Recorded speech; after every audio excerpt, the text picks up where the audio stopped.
Yeah, it's a symbol of international plunder and murder, man. And my starting point is the people of the world and what's in the interest of humanity.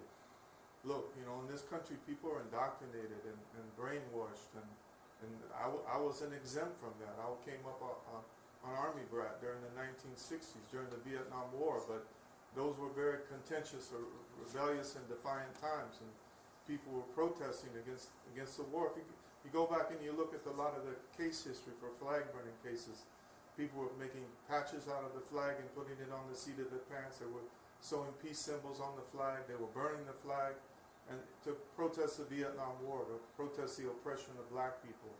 And you know, that's my roots, and I'm trying to stick to those roots because I have an even deeper understanding. It's a symbol of empire, global exploitation, invasions and occupation, torture, and like I said in my statement, I'm not closing my eyes to that.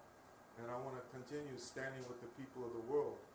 And we need an actual revolution to get humanity beyond all this, to get beyond the systems of global imperialism oppressing billions of people, 43 billionaires in the world having as much wealth as the bottom half of humanity, 3.5 billion people.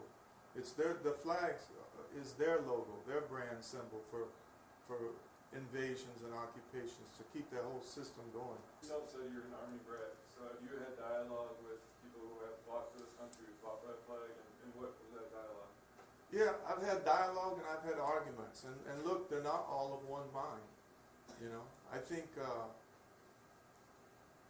when I came up during the Vietnam War, one of the things that contributed to radicalizing me was my stepfather was a sergeant in the Army, and we were living on Army bases in the South and in Alabama and Georgia and in Germany during the Vietnam War, 1969. And I used to have a job, ironically, selling the Stars and Stripes newspaper in the mess halls to the soldiers.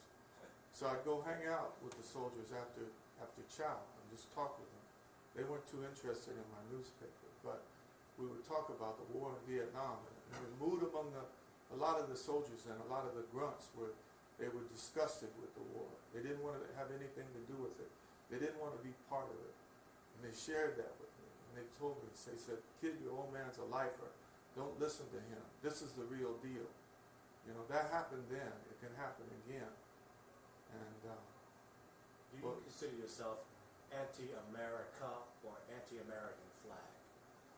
No,